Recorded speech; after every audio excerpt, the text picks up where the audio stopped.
think of somebody today or tomorrow that you can encourage or you can say something nice for, or even do something nice for without them even knowing it. Absolutely. That makes you feel good too.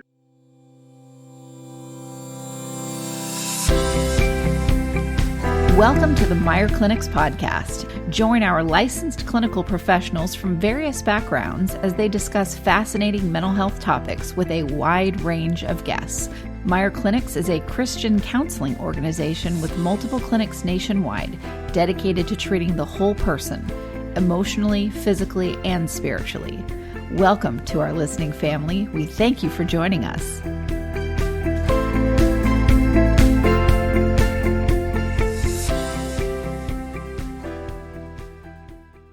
Hi, everyone. I'm here with Dr. Paul Meyer, and I'm also here with Jonathan McGee. John, hey, Paul, nice to have you back on for another show. Hi, Kristen. It's been fun being on with you for many years now. I know, many years. And we have a guest today. John, welcome to the show. Well, thank you so much for having me, Kristen. So our topic today is something that is always relevant, but especially with what we've all dealt with COVID lockdown, it's extremely relevant now. So Paul, do you want to go ahead and introduce the topic, and then we'll have John share a little bit about his background? Yeah. Kristen, John heads up our team. It's called a Breakaway Program, but it's like, we've talked a lot of times on our podcast about I've got a day program where adults come and spend 7 hours a day, 5 days a week for about 3 weeks and get intensive therapy and make a lot of advances. And so what John is heading up is a teen day program, more or less, but it's fewer hours so they can stay in school. And I'll let him tell you a little bit about that. And he's the head guy that heads that up. And teens who are going through crisis times come there for a few weeks, and I'll let him describe it. In fact, John, why don't you do that right now? Just describe a little bit about, like how many hours they come and that sort of thing, just so people will know. Because John does that, I asked him to, you and I both asked him to come on and talk about some of the things that are really troubling teens in our era today. Because it's different than it was when I was kid in the 1800s, so go ahead. John, why don't you tell us about, and John, by the way, John trained in our regular day program after his school training and all that. We trained him ourselves for a couple of years in the day program. So now he's doing that for teens, which is his specialty. Go ahead, John, and tell us just a little bit about the Breakaway Program. Yeah, so the Breakaway Program, we started about 6 months ago, just as a response to the overwhelming need for mental health treatment for adolescents, a lot due to COVID and just other societal reasons. But so the program is an IOP, which is kind of like a step up from just your week-to-week counseling. People need more intensive help. So our IOP is pretty unique because we offer medication management, which is not always offered in those programs. Let me butt in for a second. For people don't know what IOP means. It means intensive outpatient instead of like once a week therapy. Intensive outpatient means like, day or several days a week. Go ahead, John. Yeah, so we do 4 days a week. So instead of just coming for an hour, they're coming every day, 4 days a week. They're doing 9 to 12 hours of therapy. They're seeing a nurse practitioner to get access to the medications they need in their treatment. And then we even do psychological testing, and we have a psychologist on staff that goes over that test results with the family and with the patients. So it's an intensive program. It's a great program. We're very proud of it for sure. And I did work with Dr. Meyer in the day program for a few years. So a little bit about me. I started working with adolescents in 2013. I was a high school teacher here in Dallas. So I worked with them for about 2 years and I taught them English. And I noticed that the students didn't really care about how to write an essay, but they did care about, they were looking for mentors and they wanted help with social, emotional issues and things that I really didn't feel qualified to help them with. And so that's kind of part of my journey into becoming a licensed professional counselor. And so I pursued that degree and became licensed, and I've been doing therapy for about 5 years now. And And 2 of those years have been here at Meyer Clinic. And then we did start that adolescent program about 6 months ago. Okay, terrific. You've got an extensive background then, and hats off to you for wanting to work with teens and adolescents. Yeah, some people think I'm out of my mind. So yeah, I bet. They're like, well, wait, shouldn't you be in therapy because this is what you choose to do? It's tough. Yes, they have a good point. Tough. Thank goodness you have mandatory hours for yourself to get therapy, I'm sure, to stay in the profession that you're doing. But yeah, I mean, we saw so much with the lockdowns with COVID. And, of course, I always look at kids as just receivers of whatever's going on at home and also out, in the world, but they're much more so close to that than adults.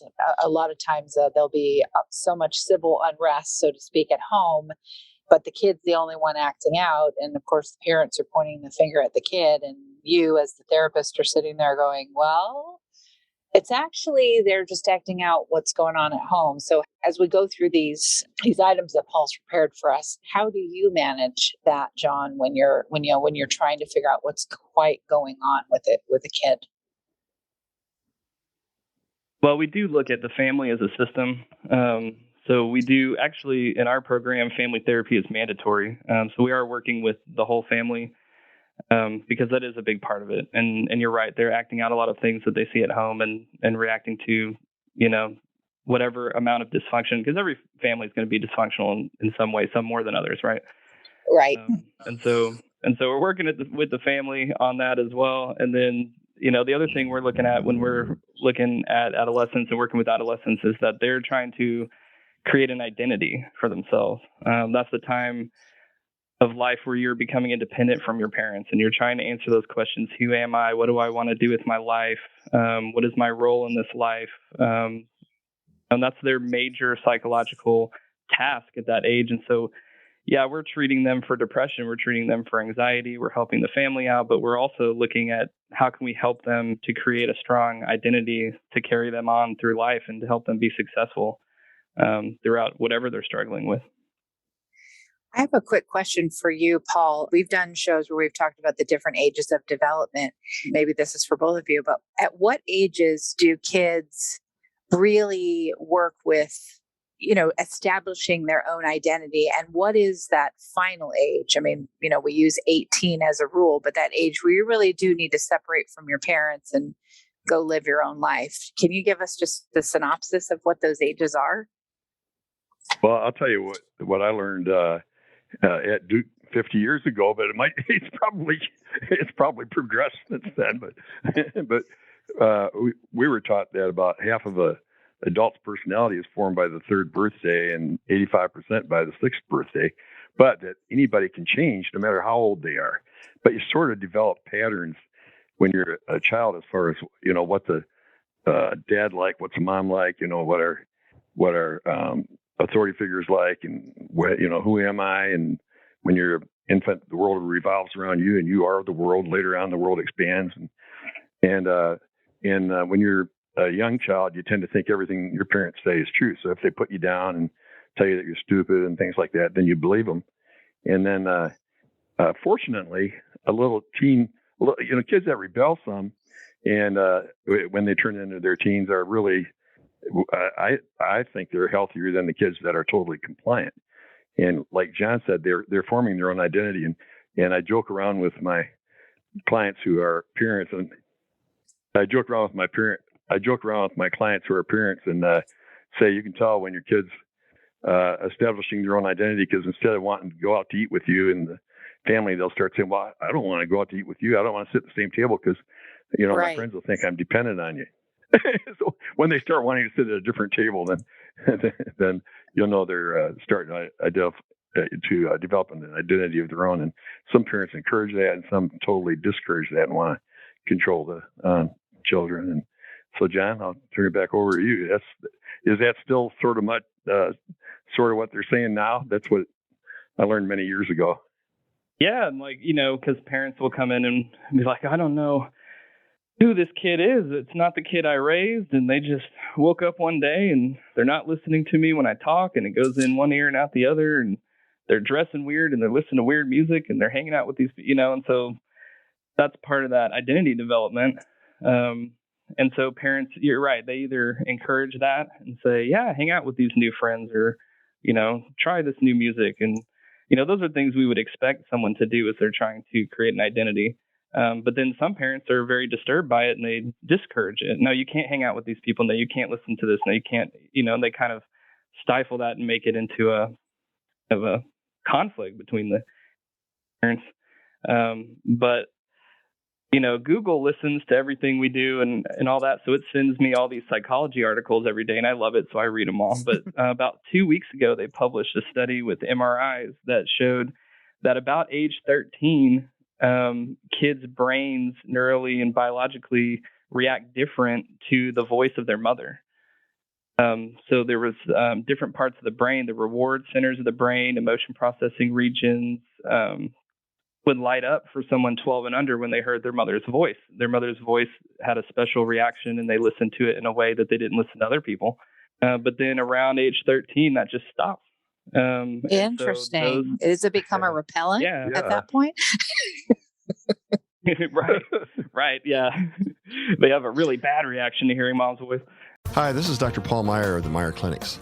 Our Christian counselors across the country have a goal of helping all those who come to us to become what God has called them to be. If you're in a situation where you're not at peace within yourself, or you just feel like there's joy that's missing in your life, we can come alongside to help you obtain peace and joy. This message is sponsored by the Meyer Clinic Foundation, a nonprofit Christian counseling ministry. The number is 1-888-7-CLINIC, 1-888-7-CLINIC. But they start to have those same reactions they had towards mom, but it's towards other people, like people that are not their parents, other adults, like maybe teachers, mentors, and then their friends. They start to have those reactions. They're listening to other people more. Not that they're not listening to their mom at all, but they're listening to other people. And I guess whether you're encouraging that independence or not, some of it depends on the crowd they're getting into. If they're getting into a substance abusing crowd that are skipping school and getting in fights and all that stuff, then you need some professional help to help the child go in a path. Right, exactly. Yes, absolutely. So we would never want to encourage anything destructive. Some kids do use drug use as kind of that identity exploration. Like, we would never encourage that. So not acts of rebellion and being dangerous. Certainly wouldn't have parents encourage that. From a psychiatrist's point of view, is that sometimes kids will be real nice and kind and always, pretty obedient. And then all of a sudden they'll just really act out and get, extremely angry and a lot more aggressive and rebellious to an extreme, and all of a sudden. And lots of times that's a sign of depression rather than just going through a stage. Because when adults get depressed, we get more sluggish and tired and but we can't sleep much at night. But we're not going around with more activity and all that stuff. But when teenagers get depressed, they get more aggressive and things like that. And sometimes them getting on an antidepressant and getting therapy, like what John does, and lots of times a month later, 5-6 weeks later, they're doing great again.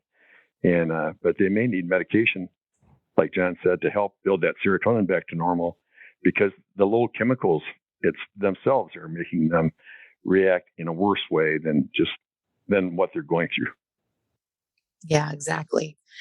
John, can you explain the difference between identity and role confusion? Yeah, absolutely. So there's psychologist Eric Erickson who, he has this theory about how humans develop, and he's big in psychology. So if you're not a counselor, you probably haven't read about him. But yeah, so the main task of someone around that age, from 12 to 18, is to develop a solid sense of identity. Or the other alternative is, if they don't complete that psychological task, is they may suffer from role confusion. So role confusion, they've had lots of studies about what could that possibly how could that be harmful for someone? And one thing is people with role confusion might have difficulty with commitment because they don't really know who they are, so they can't have strong relationships with other people because they don't know who they are very well. Worse mental health and well-being is correlated with low sense of identity, lack of self-worth. If you don't know who you are, how can you value yourself? And then also a lack of confidence. So we really want to encourage these adolescents to have a strong sense of identity while treating whatever mental health issues they may be. When you're doing family therapy, is that therapy with the individual parents or parent and also individual with the child, or is family therapy everybody all together or both? Yeah, so family therapy is going to be the whole family as much as we can get into the room and that we think would be beneficial for the family. So, we have a separate license for that, and we have people that work that they specialize in that. So I kind of leave it to the experts. But yeah, we would want the whole family to work in there. And John, I don't think, John, I haven't asked this before, but I would guess that you all don't see a parent by themselves without the child, do you? Or do you occasionally? Well, we do. We actually offer a parent support and kind of therapy group where it's kind of like a group therapy with all the parents. So we do offer that as part of the program as well. So that would be without the kids being there. And then, if it would be beneficial for the family, then we could meet with the parents one-on-one, if on a case-by-case basis. Yeah, it's just important that the teenager know that you're not talking behind his back and plotting with the parents, to manipulate them or anything like that. So as long as we figure out a way to do that. Yeah, we often do that in group therapy. So while all the teenagers are together, we will ask a teenager, hey, is this something we can talk to your parents about? Because you've talked to us about that in group therapy, but that's private. So can we then take that and talk to your family about it? And so we very explicitly ask permission for that. That's good, because that's such a big deal, especially for a teenager. I remember a time with a therapist where I knew, and this happened to be a bad example, but I had told them some things that weren't something that I learned later were worrisome. And those things came out of my mother's mouth. And I was like, okay, now, and then I clammed up, and that was the end of that with that therapist. Sure. Those therapists that would do that. Exactly. I don't think they practiced very long, but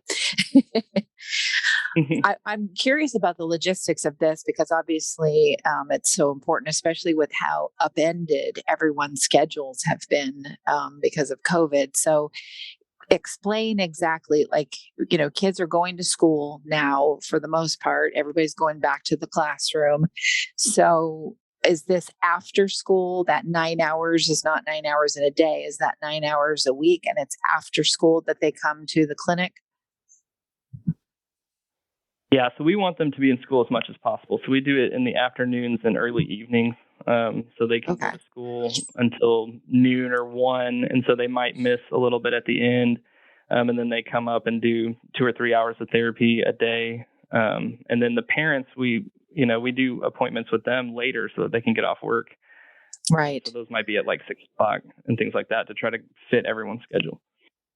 Okay, gotcha. I just was trying to think of, the logistics of it. So this was started because you all at all of the Meyer clinics are seeing such a need. It's always a need, but even more so compounded by the fact that we were all in lockdown.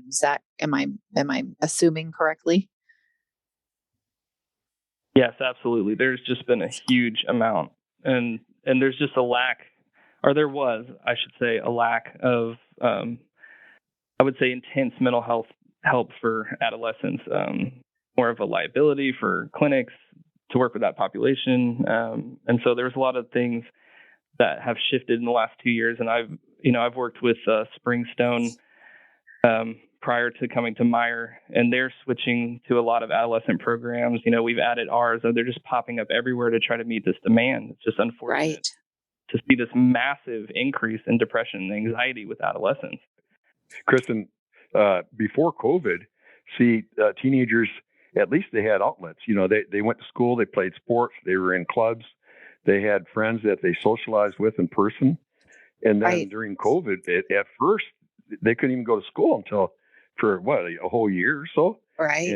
or they had it from home, and so they had almost no contact with peers other than social media, and they got into playing video games, 8-10 hours a day, and they were with Right. parents around the clock, which drives the parents nuts and drives the kids nuts, and Right. in a lot of cases, and so it's been all those factors put together has just zoomed up I mean, there's always been teen problems, because it's tough being a teenager and tough being a parent of a teen. And you can't do, like John said, nobody, we're all a little bit dysfunctional because none of us know exactly what to do. And parents Right. mean well, but sometimes we mean well and don't exactly do the best thing. And that's why this type of thing is helpful for them too. But because of COVID, there's been a big increase in the need for teens to get some help. I love what you stated, John, about their brains don't light up like they used to when hearing their mother's voice. Now compound that with, oh, I'm hearing my mother's voice and she's telling me to do it's not a teacher anymore. It's my mother 24/7 because now I do school at home too. That would be horrifying. Yeah, for the parent and the teenager. Yeah. For the parent to try to take on that teacher role at the same time that those brain changes are taking place. Yeah, it's not a good combination. Wow. Well, let's keep going down our list. Paul, do you want to take the next example that you had? Yeah, the next one is extended adolescence. And I learned when I was in Duke psychiatry residency that they told us adolescence isn't an age. It's how long are you dependent on your parents? So even if you're in college and grad school and medical school or whatever, even if you're in school, but your parents are paying your way and you're still dependent on them, and you like go home when you're not at school and things like that, you're still an adolescent until you're out on your own and independent financially. And so now, when my kids were growing up, like I'm 77. I really wasn't born in the 1800s, but I'm 77 now, and so. You would be when a my kids were miracle growing up, if you were. Yeah. When my kids were growing up, I told them that when you graduate from high school, when you're 18, you graduate from high school, then you got till the end of the summer to go out and be on your own. You have to get a job and find a place to live, and of course I would have extended it some. I said unless you're in college and you're getting a C average and you're making it through college and you're not getting in any trouble, then I'll keep on paying for as long as you go to school. And and I did that. And but nowadays, there's a lot of people that are 30, 35 years old and still living at home and even not working and playing video games. And the mom does their laundry and stuff like that. So extended adolescence is... Yeah, there's that. And there's also this as well, which is a whole other show. But kids are more than ever now because of COVID. The job market has changed. There isn't that, huge pension that maybe is of their parents' generation. And they lost their businesses, lost their jobs, whatever it was because of the pandemic. And they've moved back home after having a completely independent life. And they've moved back home and now are dependent on their parents again. And what the heck does that do? And in light of this show, what does that do for the kids that are now with those parents that are having to move back home? I mean, those are studies all into themselves that I'm sure are being done at different places. But John, what do you see, about that piece? Yeah, I'm seeing parents who they just don't know what to do because, like we talked about, all the societal differences and wage differences, and it's a different world than when they were 18 or 20 and they were making enough money to have an apartment and right. They were out there on their own. They were, according to Dr. Meyer's definition, they were not adolescents anymore once they were self-sufficient, right? And so we're seeing the dependence on parents balloon out to 25 at least, up to 30. But a lot of parents, they're they're coming in for, what do we do? And especially if the kid is suffering from mental health as well, like how do we support them if they're depressed? Do we make them go out and take a walk? Do we make them get a job? They just don't know how to approach it and how to support them because it's kind of new. And I would imagine where we lost our whole business during COVID. Now we have to move back in with our parents, and we're bringing our adolescent children with us. And what kind of that's a whole different dynamic. I mean, and the fact that social media exists now, all of those things. You've got actual adolescents, and then you have parents who are living in an adolescent way in some ways. Not that that's a negative because of their financial circumstance due to things beyond their control. And then you have the grandparents, parents on the top of that. That's a lot to process. Yeah, and part of developing an identity is setting goals for your life. So if we're seeing dropping rates of especially men enrolling in college, but a lot of adolescents I'm talking to, they're coming up with these goals and they're trying to come up with a plan for their life. And a lot of it is, I'm going to play video games on the internet, and that's how I'm going to make my money. They're not thinking about college anymore. And there could be a lot of reasons for that, but it might be because they say, look at, unfortunate economic events for people in their family. And they might say, well, if that's what college got you, then I'll stick with my YouTube career or my video game career, which just terrifies parents. They don't want to hear that. Yeah. I've heard a lot of kids today saying, well, their big dream is to be an influencer.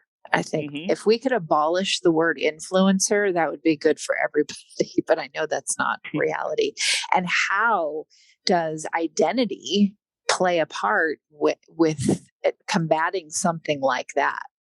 Yeah. And how do you even create an identity if most of your interactions are coming virtually online? Exactly. And you have persona. I mean, most of that stuff on social media is all persona. It's projected identity of what people want you to see and want you to think their life is like, right? It's not, I think most people know that that's not a realistic depiction of life, or at least adults do, but do teenagers know that? No, because for them, it's very real. When you are working with an adolescent and you see that they are just, everything is DEFCON 1 to DEFCON 5 anyway, because you're a teenager and, all of those biological reasons for that. But then the normal things that would happen to a kid magnified times, I can't even quantify because of social media. That's very real for them. I just remember doing a talk. I was doing a talk about how do we deal with social media and kids. And, I noticed that the parents were all very concerned and looked like a deer in headlights. And the kids all they all looked like, but this is real. This is real for us, and we don't know what to do. It was really interesting to see the different looks on people's faces depending on, what their role was. Does that make sense? Yeah. And then I can see from a teenager's perspective how you're trying to come up with an identity and you need feedback from peers and all that, but you're locked at home because of COVID. So literally the only feedback you're getting is social media. Exactly. So that's the only way that they're getting to experiment with identity or getting feedback or interacting with their peers. Paul, do you want to go through to the next one? Yeah. Before we go to the next one problem with the social media is that everybody projects their best face forward. And so you feel so inferior, if you look at all these people's, Facebook and other ways that they communicate, and you think, boy, they have such an ideal life. Here they are on vacation with their parents, and here they are at a party, and they're not showing the times that they're crying and the times that they're, having conflicts and getting bullied and all that stuff. So you think you're the only one that's got a lousy life. So the next topic is surrogate spouse, emotional incest. Now, emotional incest doesn't mean that you're having sex with a child, although in one large study, 1 out of 20 teenage girls had sex with a father or a father figure, and about 1 out of 35 boys have had sex with a mother or a mother figure. So that's actual incest. But now emotional incest is not, it's not really a good term. I don't know why they actually use the word incest in there, because it's not really sexual in nature. It's more like having one of the kids be a surrogate spouse, where mom or dad don't have any other friends except that one child who becomes a teenager, of course, and that's their only friend, and the parent's the only friend, and they treat one like a therapist or things like that. But I'll let John's an expert in this area, so I'll let him define it and go on. I just wanted to introduce it. Yeah, and I think of it, I guess maybe using the word incest, which is a strong word, is, it's like an emotional violation. Adolescents are trying to create their identity and try on these roles, but sometimes in these kind of dysfunctional families, they are kind of forced into a role that they were never meant to play, which would be the wife, to a husband, or the husband to the wife. An adolescent isn't equipped to do any of those things, and they're not able to manage their parents' mental health, and they're not, able to be in a relationship with their parent. And so when the parent comes to the kid and, for example, and tells them all the things in the marriage relationship that are going wrong, and then they tell that to the adolescent, then the adolescent's playing the role of the therapist. Or if one of the parents comes, if they need emotional support, or they come to the adolescent for that instead of the spouse, then, they're in one of these dysfunctional roles. And so it's really confusing for adolescents, because they're trying to figure out, who am I? But then they're stuck, in these complicated roles that were never meant for them. And so it just creates a lot of confusion. And we said, they call that role confusion. And so it's a real hurdle for kids who are in that kind of a dysfunction in the family unit. We're always looking for that and how to correct that. Yeah, I was just going to say, how do you approach a mother and daughter, mother and son, father and daughter, father and son, that say, well, he's my best friend, and they're talking about their child, and the child is saying, yeah, my mom is my best friend, or my dad's my best friend. I mean, when does that? I mean, sometimes it's just, wow, that's really, they're very close, and you don't see any other behaviors. But when is it a red flag for you as a therapist? Well, yeah, the red flag is, so we're looking at boundaries. So we want to make sure there's a clear boundary between the marriage relationship and then the relationship of the parents with the kids. So when we see boundary violations, or like they're basically letting the adolescent in on the marriage, then we really have to educate the parents on, no, there needs to be a boundary here. This isn't the adolescent's responsibility to know this information. This is stuff that's between the spouses and their therapists, or whoever they want to work with, and whatever their support group looks like, the church, whatever, however they have their social support set up. But just trying to educate on boundaries and keeping very clear boundaries to protect the adolescents from getting into that kind of role confusion. So yeah, we'd say, have fun with your kids, go to movies with your kids, hang out with your kids, but just be really careful on letting them become too much a part of that marriage. Or any of the other stuff that adults should be handling, basically. Right, exactly. One example, Kristen, is that we're seeing an increase in our own treatment of young adults in our day program of people with bulimia, and people who binge eat and then vomit are usually, just straight A students and performers and things like that, and perfectionistic. But they often come from a home where mom and dad stay married, but they're not real close to each other. And the mom will pick one of the daughters to become her best friend, and they spend an hour a day sharing things that are real personal. And the daughter goes off to college, and mom's still on the phone an hour a day with that child. And we've got one even that I saw recently, that when she went home from college during Christmas break, the mother didn't even want her to go out and hang out with her friends at all, because she said, no, this is our time together. So she wanted her to stay home with her for 3 straight weeks. And And for some reason, I'm not exactly sure why that can lead to bulimia. It can lead to all sorts of problems, but I guess when you have bulimia, you're vomiting your life. It's not Well, it's really too much. because I mean, it's not really I can because of relate to weight that. It's control. yeah, Yeah, it's too much. It's like you have to a plate. I mean, even well boundaried, been through so much therapy, everything. People who do have all these tools, something like COVID or anything that happens that is a huge stressor.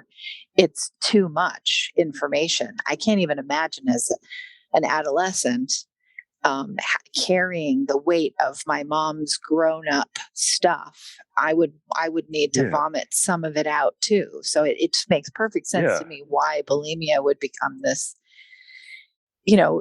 would soar during these times because they got to get it out yeah, somewhere. It's just too much for a child's brain, an adolescent's brain to handle and emotionally handle as well. My God. yeah. And during the pandemic, they're forced to be the mom and daughter. It's usually mom and daughter for that, of course. There's very, very few male bulimics. I'm not sure why, again, but for mom and daughter to be together 24 hours a day during COVID, I could see why that would increase to that tendency that might be less severe without COVID. Right. Other outlets. Right. John, what's your thought on that? Yeah, I think that's exactly right about so we look at the relationship between mother and daughter as being like enmeshed, right? There's not a good boundary there. It's just way too enmeshed, especially if you're talking on the phone for an hour at a time. So yeah, we're seeing with adolescents, the rise of disordered eating, but also self-harm. So I'm seeing more self-harm right now than the disordered eating. I think that's coming out more in like college age. Starts to surface more, I think, in what I'm just anecdotally running into. So things like cutting. Yeah. So the self-harm, the non-suicidal self-injury is just, I'm just hearing about that daily. Daily. Okay. From parents and for adolescents. Yeah. Well, for parents that don't understand what all this, what symptoms or what the actual self-harm, what are they? I mean, what names are they? I know cutting is one, but what are some other self-harm things that you're seeing and hearing about? I'm seeing a lot of scratching. So yeah, cutting would be like kind of, I guess, the most common and classic one. Actually, for adolescent men, they don't tend to cut, but they tend to strike themselves. So they might hit themselves in the face. Okay. Or they would injure themselves by hitting other things. So for males, you'd want to look out more for that. For females, it would be more of like the cutting, picking, scratching. Picking their nails till they bleed, fingernails until they bleed. Yeah, extreme nail biting. I just like to give people examples because sometimes, you're so dealing with your own stuff as a parent, it doesn't make you like wake up and go, I need to pay attention until you hear, nail biting until they bleed. Oh yeah, my child does that. So would it also be hair pulling and things like that? Yes. Yep. A lot of times they'll pull their hair until there's a bald spot. Yeah, that's what that's what I'm trying to get at with, tangible examples. So parents can hear that and go, yes, this is a red flag. This is something it's not something that you want to say, oh, they'll just grow out of it. Right. Yeah. When I hear they'll just grow out of it, that's a red flag for me. So that's a topic for family therapy and education. And then the other one I think that's more tangible is hurting yourself with a lighter. So using a flame. So, kids have a lot of lighters hanging around. So it's not necessarily a scratch or a cut, but it would be like, red on the skin, like a burn. Gotcha. Interesting. An exception to that would be some kids inherit OCD, and where it doesn't make them cut themselves or things like that. But sometimes people who have obsessive compulsive disorder will pull their hair, keep pulling their hair out or something like that compulsively, and they can't really stop. But if they get on a serotonin medicine, Prozac or any of them at about double the normal dose that you'd use for depression, then it goes away on its own if it's genetic obsessive compulsive disorder. But that's the exception to the rule. In most cases, it's due to psychological things. Mm. Well, cutting always would be. Cutting yourself wouldn't be an obsessive compulsive thing. Right, and burning yourself, yeah. Hand washing would be, yeah. Right, exactly. All right, Paul, do you want to go to the next one? Letting kids on to private information, especially in divorce. Oh, that's a tough one. You want to speak to yeah. that? I mean, you do want to help them wade through a divorce, but what are the do's and don'ts when parents are going through a divorce? Because half of a marriage is in divorce, so the teens have a 50-50 chance of their parents getting divorced. Exactly. Yeah, divorce is very much a part of life, and it affects a lot of kids. It's what I'm seeing in therapy, especially from the adolescent's perspective, is just the way that their parents handle it. And specifically, what really upsets and distresses the adolescents is when the parents are letting them in on too much again. So it's a lack of boundary. So they'll make statements like, "Hey, when you turn 18, I'm going to tell you what your mom did. Would you just wait until you're 18?" Right? And that creates this big distress of the kid who has to now wait in this family secret. And they're like, do I trust my mom? Do I trust my dad that he's telling me the truth? Or it could be the other way around. Or one day you'll understand about your mom or your dad. So it's kind of under the guise of like, well, I'm not going to disrespect them until you're 18, but it's causing lots of emotional problems for the kids that are hearing that, or blaming each other, blaming the child for the divorce. It's always going to be terrible for the adolescent. So when there's no boundary there between, again, the divorce and the kids, and they're being let in on too much information or being told there's these secrets, and that's just driving kids become very distressed, and they're complaining about that in group therapy a lot about what their parents are telling them about their divorce. And they just wish that their parents just wouldn't tell them those things. Like, yes, you're getting a divorce. Yes, we're working through this and our family's changing, but like, don't tell us all of these details, or don't tell us there's this big secret. So I've just been hearing that from, I don't know, I would say 75% of the kids that parents are divorced that I'm working with. That's a real big complaint on their part. Yeah.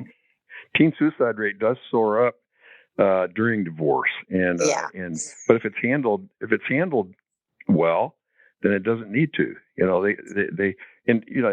Sometimes parents are fighting in court over who gets the teen, and stuff like that. But in most cases, they let a teenager decide for themselves, which is a tough. I mean, what a thing! Talk about a tough issue. Yeah. Yeah. Talk about putting way too much on your child.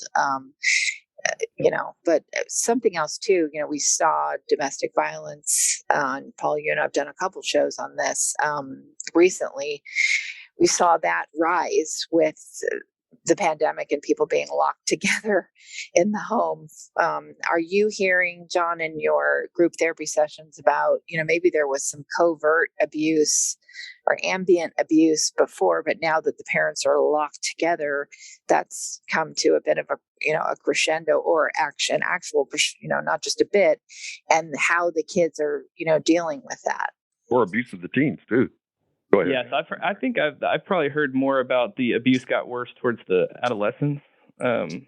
Interesting. The abuse between parents, they'll say, that was there before COVID and it was there during COVID.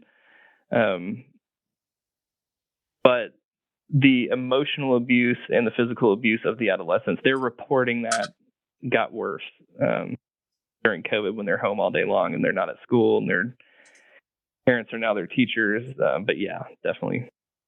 What are some red flags for you as, okay, this is getting to a point where I have to, as a provider, report this? Oh yeah. So we report any suspicion, no matter what. And so we don't, as therapists, we don't investigate anything. We just turn it over to Child Protective Services to do that. And I probably call them twice a month, once a month, twice a month, as a teacher and as a therapist. And so we just kind of let them handle that. But they're on speed dial in my phone. So unfortunately, there's a lot of reported abuse. And so, yeah, I make those phone calls regularly. Yeah. Paul, what is our next one? Next topic is substance use and substance abuse. We know there's an uptick there. Yeah. Go ahead, John. So you mentioned earlier that some kids will, might mess with substance as a part of their identity development, like the stoner crowd, in high school or things like that. And so that's always kind of been there as long as, society has had drugs that people could take. But then I'm hearing more of adolescents using it, especially like THC, to just self-medicate. They're not on good psychiatric medications yet or whatever, it's like what they have. It's what the best that they can do, I guess, in their minds, because they haven't had access to actually good prescription medications for it. So, seen a lot of that, but then also nicotine use. So I was actually surprised by the statistics I found on this because when the adolescents got locked up with the parents rate of substance abuse went up. But teenagers went down. Actually. Interesting. So teenagers, alcohol use and THC use went down for adolescents sometime during those 2 years of COVID, but the nicotine use went up and prescription drug abuse went up. So they were, getting access to pills they could abuse from family members and things like that. And so that actually went up. So it was a little bit different between the adults and adolescents. But yeah, still definitely using. And the other thing is, there's a lot of loopholes right now, and there's a lot of ways for people to get access to THC legally, at least in the state of Texas. So I am seeing lots of adolescents that have access to those products. And then now that they're back in school, they're telling me that they're bringing them to school, and those are products that don't smell, and there's not a lot of red flags for adults. They just think, oh, that's like the nicotine. They don't understand that they're actually abusing drugs. What is THC, John? Describe what that is. Is it addicting, and is it similar to marijuana, or what? What is THC? Yeah, so THC is that psychoactive part of marijuana that does get you high. So traditionally, it's illegal to possess marijuana, but they passed a bill for hemp use and products, and I can't remember what year, I think 2016 or something. So it created this loophole. So they have a different kind of THC. It's a little bit different than the kind of, I guess, classic THC that people use. So it's actually derived from hemp. So technically it's legal, but it's the same thing. It's psychoactive. And anybody who looks at the research for THC and is being, honest with what the research shows knows that, yes, it is addictive. Yes, there are negative consequences to using it. Yes, it makes your anxiety worse in the long run. It makes depression worse in the long run. It's a depressant. I mean, it's just overwhelmingly there in the research how detrimental THC use and abuse is. But you're working with adolescents, and they don't have lifelong experience using drugs. They have very little experience using drugs. So to them, they think, oh, drugs are great, or they don't see these negative consequences yet that adults do, and people who do the research see these consequences. And so a lot of it's just trying to educate adolescents, like, you may have used drugs a couple of times, but people that use drugs for 5 years and 10 years, they don't talk about drugs the way that you talk about drugs. You should listen to the way they talk about drugs. And see how it's always interesting to take someone who really their concept of tomorrow and forever are so limited because of their actual time alive. Mm-hmm. And make them understand, it's a very basic thing here, but, laying out in the sun with baby oil and lemon, well, that's been kind of eradicated now with more education. Okay, that's not a good idea. You're going to look like a leather wallet that's been in use for 40 years by the time you're 80 and have all these issues. But you don't hearing those things as a teen, your brain can't even, like take in that concept of longevity and what will happen later, because you physically can't. I think that's what's hard for parents to understand is they physically can't understand these things. They haven't been alive long enough to have that kind of perspective to understand it. So the delivery method of it needs to be altered instead of just shame. It needs to be altered so, to a way that they can actually understand how it's harmful. Yes, absolutely. And they need to, hopefully experience some consequences to start to get a more, when there's a lack of consequences and you see it being legalized everywhere and people don't talk about the consequences and you haven't ever experienced consequences, then yeah, you're very not likely to change your behavior. Right. Sure. But yeah, and then we're talking about adolescents whose brains aren't developed yet too. I mean, they've got a lot of things going on neurobiologically for sure.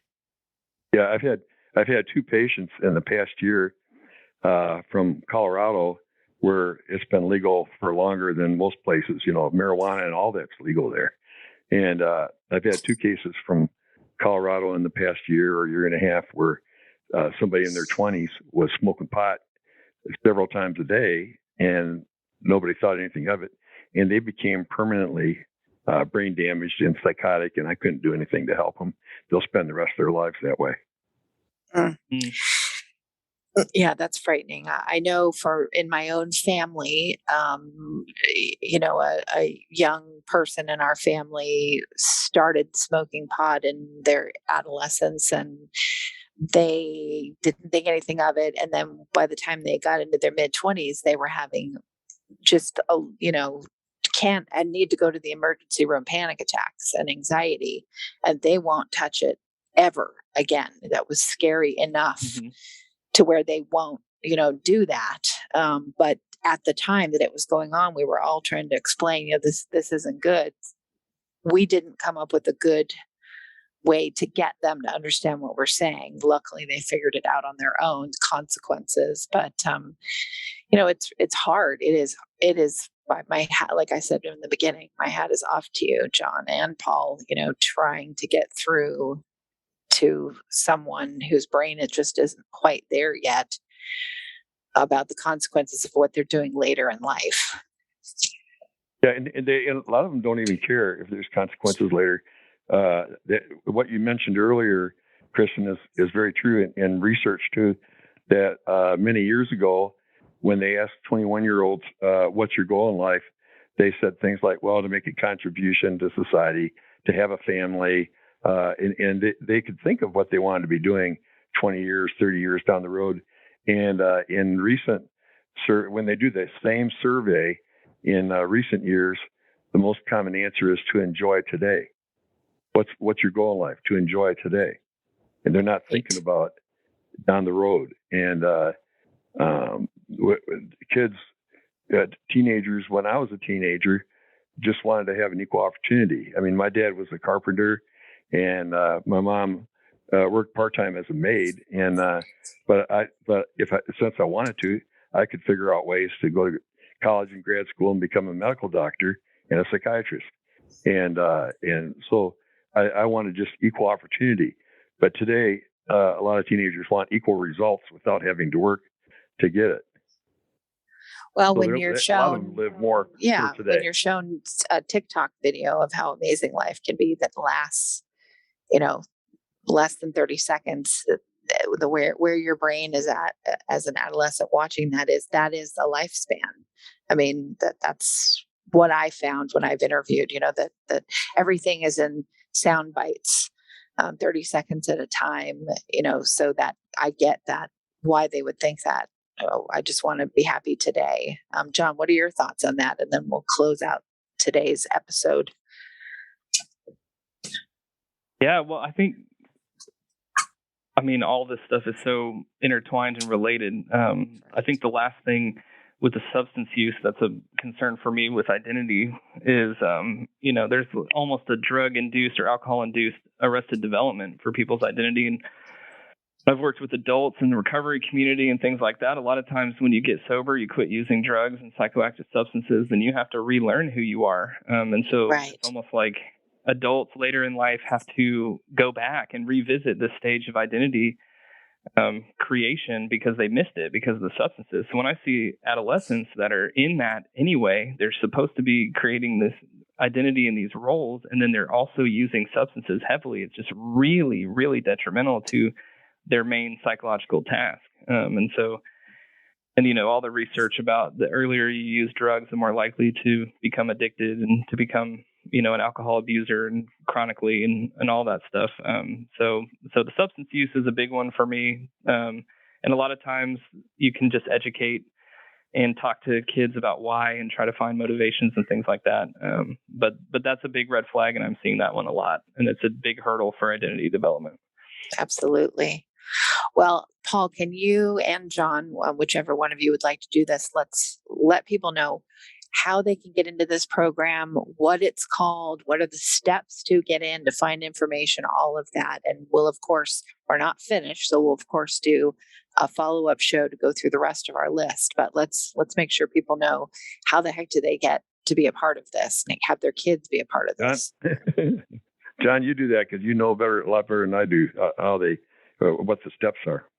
Yeah, so we have our admission coordinator. So that would be the first step, is to just make a phone call to the clinic. And I think you hit 5 to go to the admissions department. And so they'll take some information and get you talking with someone about what that looks like.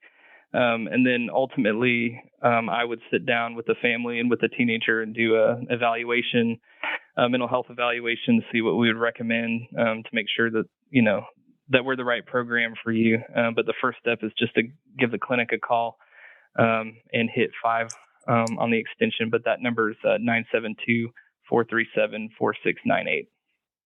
And if they're not in the Dallas area, or they're not in, the surrounding areas where that particular clinic is, are there online programs, or do you refer out to other places? We're not going to list where because we don't have enough time, but is there kind of this is what can help you when you're in Virginia kind of a thing? Yes, absolutely. And like I said, luckily recently in the last couple of years, there's, people are really stepping up to provide these services. So like Dr. Meyer was mentioning earlier, the acronym that we use is that intensive outpatient. So any type of Google search with an area code and intensive outpatient services for adolescents should come up with, I would hope, lots of resources. But yeah, we provide resources to people when they call, even if they can't come to our clinic. We do have ways that we can connect them with those resources. And everyone can go to meyerclinics.com to find out more information. It's MEIER clinics with an S.com. There are clinics all over the United States. This particular program is in the Dallas, Texas clinic now. But thank you for coming on the show to talk about this, and we will finish up on another show. Yes, thank you so much for having me. Absolutely. Listeners, thank you for tuning in to another episode, and we will be back with Dr. Paul and John on a follow-up show in the coming weeks.